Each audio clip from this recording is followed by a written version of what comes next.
Bien-aimés, comme vous le savez, le thème c'est sorti du statu quo.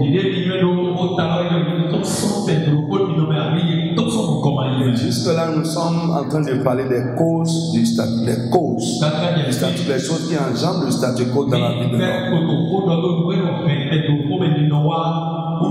La dernière cause dont nous sommes en train de parler, c'est les empêchements non vaincus. Et si nous sommes vivants, nous-mêmes, si nous sommes vivants, nous devons savoir que réellement dans notre vie, il y a des empêchements qu'on n'a pas encore pu vaincre. Et chaque empêchement que tu n'as pas pu vaincre encore crée dans ta vie une situation de statu quo.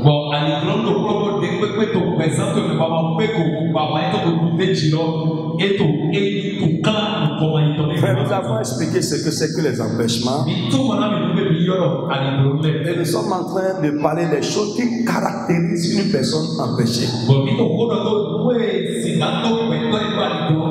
Il y a quelques points que je vais toucher encore ce soir. Et après ça, nous allons parler de comment est-ce que maintenant nous pouvons sortir du statu quo. Frère, je vous exhorte, frère, souvent, c'est une mauvaise habitude. Quand l'enseignement finit, nous-mêmes nous plaçons ça. Frère, c'est une très mauvaise habitude. Ça ne convient pas pour un chrétien qui veut avancer dans la vie. Même si c'est fini à l'église, nous devons continuer à travailler dessus jusqu'à ce que nous puissions expérimenter ça. Mais quand ça finit, nous-mêmes on oublie. Et on attend d'entendre de nouvelles choses. Les nouvelles choses que tu entends, que tu n'expérimentes pas, finalement, ça ne sert à rien. Ça va remplir ta tête d'informations. Et tu vas devenir un chrétien lourd, un chrétien endurci. C'est un danger. Alléluia. Frère, ces choses, les requêtes que je vous donne, il n'y a pas un jour où moi-même qui vous parle, je ne prie pas par rapport à ces choses. Frère, parce que je peux vaincre quelque chose aujourd'hui et demain quelque chose va pointer encore le nez. Alléluia. Je dis alléluia à quelqu'un. Une personne empêchée fait des projets, mais n'arrive jamais à les réaliser ou à les mener à bout. C'est deux choses. Amen. Vous êtes avec moi? Je dis une personne empêchée fait des projets, mais n'arrive jamais à les réaliser, ou il commence, mais il ne les met pas à bout.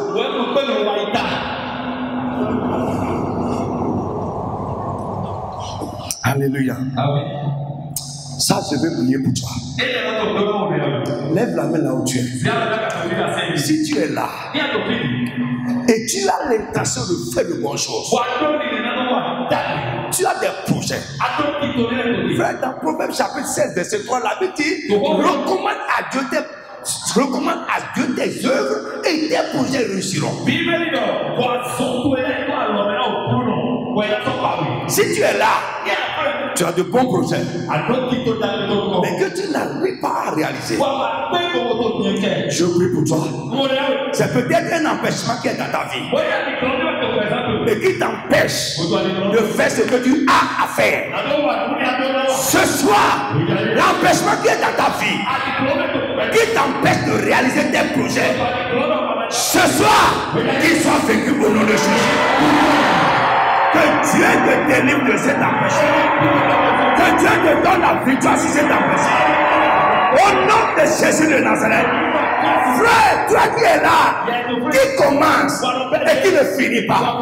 Tu commences, tu ne mets pas ça à bout. À bien. Je prie pour toi. Je dis interromps les choses. Ou qui change les choses pour toi. Ou t'as mis en chemin. Ce soir, qu'il soit vécu au nom de Jésus. Dis Amen encore très très fort. Dis Amen très très fort. Nous ne nous disons les doigts l'homme là. Nous disons nous fouer. Tu es acheter ton écoute. Azra ton blé patapata. Moïse ton Jésus ton mal. Azra ton blé. Ton nom soit détruit. Son pouvoir soit brisé. Dans le nom de Jésus de Nazareth. Dans le nom de Jésus. Que les interruptions soient bannies de ta vie. Au nom de Jésus. Ce qui interrompt les choses dans ta main. Ce qui interrompt les choses pour toi. Ce qui t'empêche de mener les choses à bout. Dans le nom de Jésus de Nazareth. Qu'ils s'affaiblissent ce soir au nom de Jésus.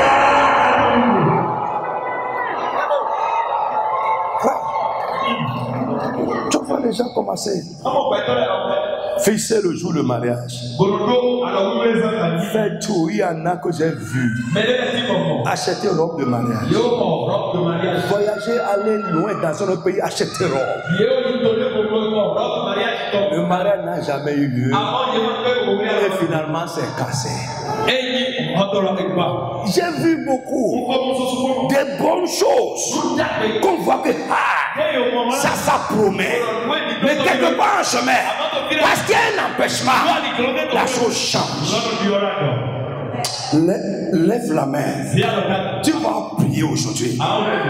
Ce qui change le bien en mal dans la vie de l'homme. Tu vas dire dans ma vie à moi, que ces choses soient vécues. Éloigne ces choses de ma vie. Et là, on va commencer à parler au nom de Jésus. Mon frère, prie avec énergie.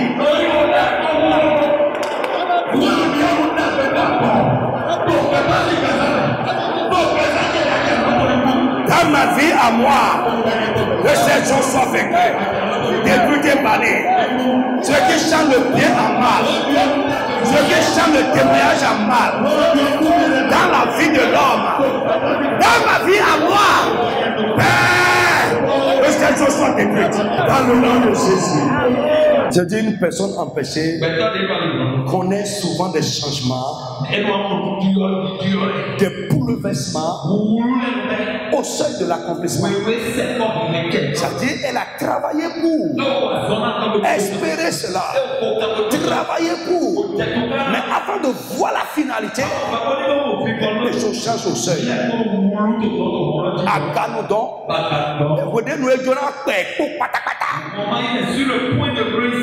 Ça change. Amen. Comment sortir du statu quo? Prenez avec moi 2 rois. On avait lu ça la fois passée, on va reprendre ça. Chapitre 3. Alléluia. Joram, fils d'Acha, régna sur Israël à Samarie, la 18e année de Josaphat, roi de Juda. Il régna tout ça. Il fit ce qui est mal aux yeux de l'Éternel, non pas toutefois comme son père et sa mère. Il renversa les statues de Baal que son père avait faites. Il se livra au péché de Jéroboam, fils de Nébat, qui avait fait pécher Israël, et il ne s'en détourna point. Mécha, roi de Moab, possédait des troupeaux. Et il payait au roi d'Israël un tribut de 100 000 agneaux et de 100 000 béliers avec leur laine. À la mort d'Achab, le roi de Moab se révolta contre le roi d'Israël. Le roi Joram sortit alors de Samarie et passa en revue tout Israël. Il se mit en marche. Et il fit dire à Josaphat, roi de Juda, le roi de Moab s'est révolté contre moi. Veux-tu venir avec moi, attaquer moi? Josaphat répondit, j'irai, moi comme toi, mon peuple comme ton peuple, mes cheveux comme ton cheveu. Amen. Achab a soumis le père de Mécha à une tribu. Non, a soumis plutôt Mécha à une tribu.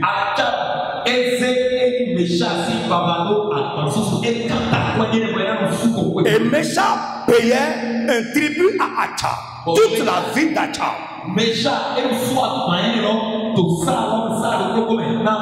Quand Achab est mort, son fils Joram a pris sa place. Et la même situation de dette imposée. Parce que le tribut, c'est ça, c'est une dette imposée. A continué encore ou a repris encore avec Joram, le fils d'Achab. Et je vous ai dit que ça, pour Mécha, c'est une situation qui dure dans le temps, qui ne change pas. C'est un statu quo.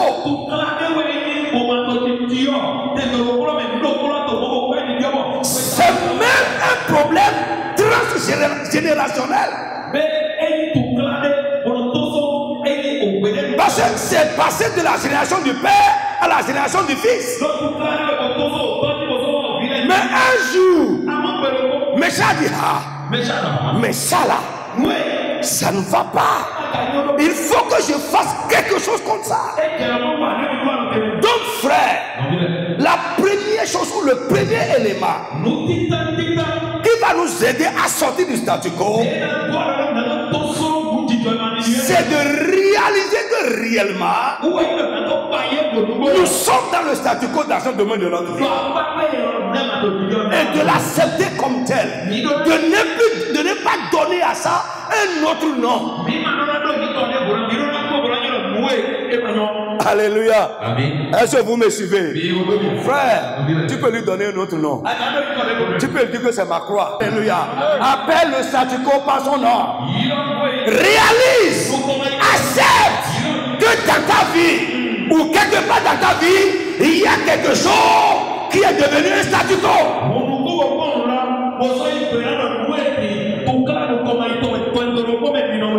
Tu commences par là.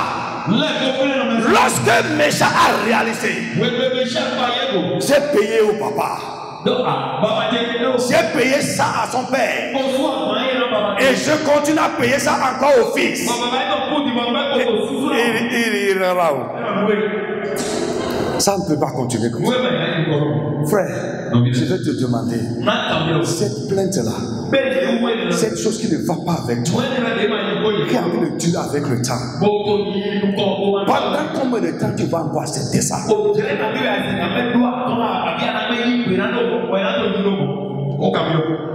La dette, la honte, l'échec. Cette situation, cet état dans lequel tu es, ou bien te contenter seulement de dire que le jour où Dieu voudra, ça va changer. Non, laisse ça à la volonté de Dieu. Mais je vous ai dit au départ que Dieu est contre le statu quo dans la vie de ses enfants. C'est pourquoi il a réagi. Quand Israël est assis dans le statu quo et s'en contentait, il a réveillé Moïse. Il dit: Moïse, pourquoi ton peuple, le peuple que tu conduis, est assis dans le statu quo, se contente de vieux témoignages, de vieilles victoires, de vieilles bénédictions, parcourt les mêmes ornières et ne veut pas changer. Il dit: allez, partez, levez-vous. Frère, regarde dedans. Amen. Amen. Ne donne pas un nom religieux à ça.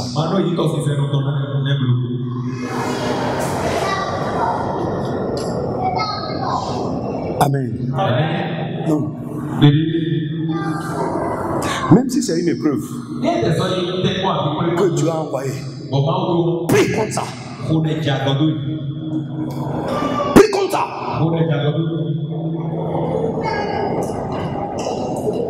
Quelqu'un parmi vous est-il en train de souffrir?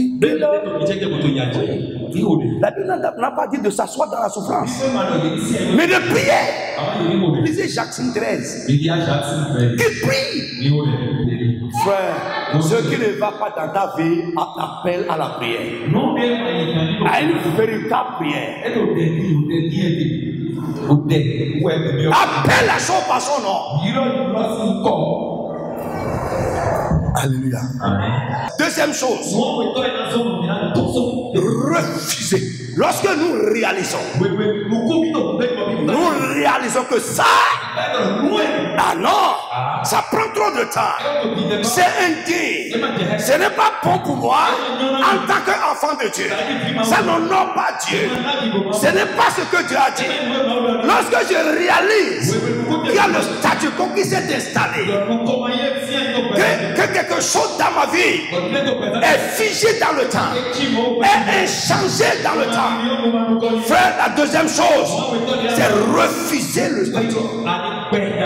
Refuser. Ne pas l'admettre. Mais ça s'est levé un jour. Il s'est levé un jour.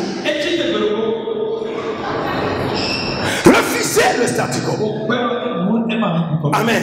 Refuser le statu quo et prendre la décision et la détermination de sortir de ça. Frère, c'est notre problème aujourd'hui. Nous savons que cette situation n'est pas bien, mais on ne fait rien pour. Nous nous contentons de dire que ce n'est pas bon. Qu'est-ce que tu as fait pour ça?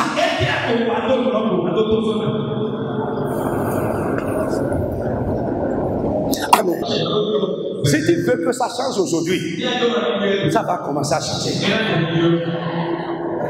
Hier, il y a un demain. Dieu ne va pas vous délivrer de vos amis, de ce que vous aimez, mais il va vous délivrer de ce que vous ne voulez plus supporter. C'est clair? Frère, il y a mon yénonawe et yénonamao. C'est pour toi comme ça, c'est pour Dieu aussi. Amen. Troisième chose, être prêt à payer le prix de votre décision, à faire des sacrifices qu'il faut, être prêt à payer le prix. Frère, quand Mécha a pris la décision de finir avec cette dette imposée, alléluia, il a rassemblé sa troupe pour aller combattre. Amen. Frère, et la Bible nous dit que quand il s'est levé pour combattre, il a commencé à avoir le dessous dans cette affaire. C'est-à-dire ses ennemis avaient le dessus sur lui. Mais il a fait quelque chose pour mettre fin définitivement à ce combat, pour éloigner ses ennemis. Il est allé à l'extrême. Son fils aîné, l'héritier du trône, il a pris, il est monté sur la montagne, sur la muraille, il a sacrifié. La guerre est finie. Qu'est-ce que tu es prêt à faire comme sacrifice? Qu'est-ce que tu es prêt à payer comme prix pour finir avec ça?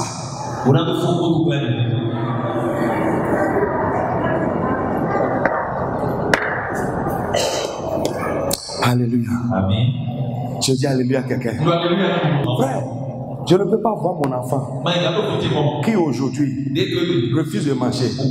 Demain il ne mange pas. Nous sommes sur le même toit, je suis en train de les regarder. Et il n'est pas malade, il refuse de manger. Je vais commencer à m'inquiéter. Frère, si tu es un enfant de Dieu et tu commences à poser certains actes, Dieu va commencer à se réveiller. C'est notre problème. Nous sommes trop passifs. Et nous voulons que quelqu'un d'autre même le fasse à notre place. Dieu t'attend. Le jour où tu vas être prêt à payer le prix de ce que tu attends, Dieu le fera pour toi. Anne, dans 1 Samuel chapitre 1, arrivé un moment, Elle n'en pouvait plus. Elle a pris la résolution de finir avec. Quel sacrifice elle a fait pendant que tout le monde était dans la fête. Pour elle, ce n'est pas le moment de la fête.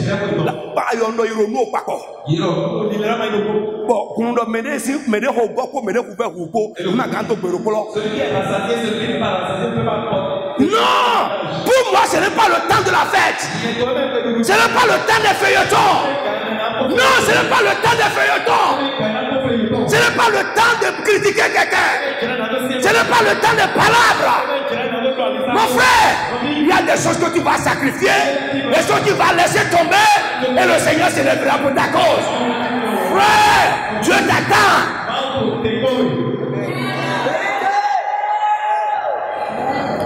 Pendant la fête, Anne s'est enfermée devant Dieu. Prier, verser de larmes, répandre son âme. L'année prochaine, je ne veux plus venir ici pour recevoir des insultes. Je ne veux plus venir ici pour être méprisé. Tu dois faire quelque chose. C'est toi qui as fait pour l'autre. Tu peux faire pour moi aussi. Dieu l'a écouté. Pourquoi? Elle est prête à sacrifier la jouissance. Elle est prête à sacrifier la nourriture. Elle est prête à sacrifier les plaisirs.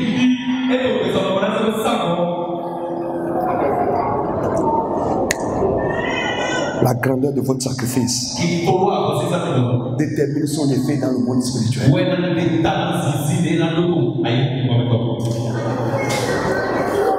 Alléluia. Je dis alléluia. Quelqu'un.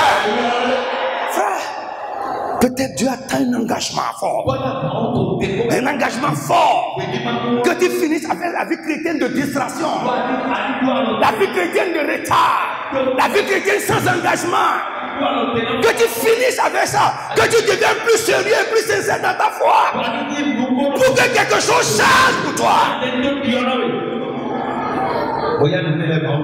Dieu attend peut-être que tu élèves le niveau de ton engagement.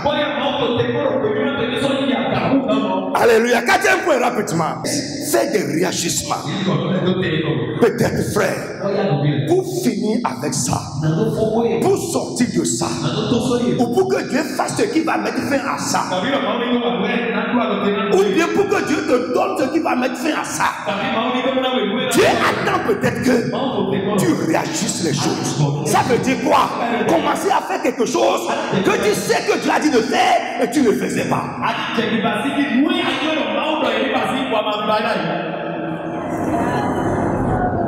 Tu ne lisais peut-être pas ta Bible. Tu ne priais pas. Tu ne donnais pas la dîme.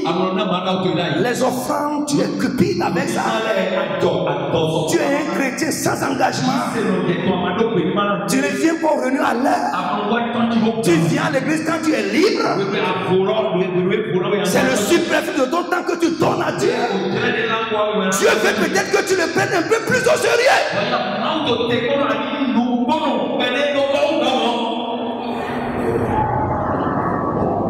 Fais le réagissement. Réaliser les choses. Réaligner ta vie sur les principes de Dieu, sur les commandements de Dieu. Alléluia. Cinquième chose, forcer les limites. Alléluia. Un jour, diabète, il s'est levé. Il dit, papa, si tu peux déplacer mes limites. Là où je me suis arrêté jusque-là, frère, le jour où les limites sont déplacées, tu es sorti du statu quo. Mais parfois, pour que les limites soient avancées, tu as besoin de faire quoi? De forcer.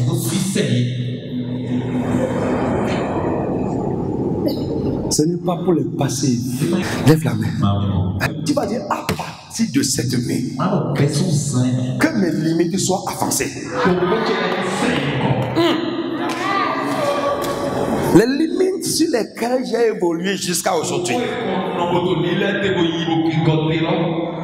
À partir de cette nuit, dans tous les domaines de ma vie spirituelle, et particulièrement là où toi toi-même tu vois que l'ennemi t'a imposé une limite et tu n'arrives plus à te passer là depuis des moments et malgré tes efforts. Ce soir, tu vas dire que ces limites soient avancées au nom de Jésus. Que ces limites soient repoussées au nom de Jésus. Et là, on va commencer à parler à toi au nom de Jésus. Repousse les limites.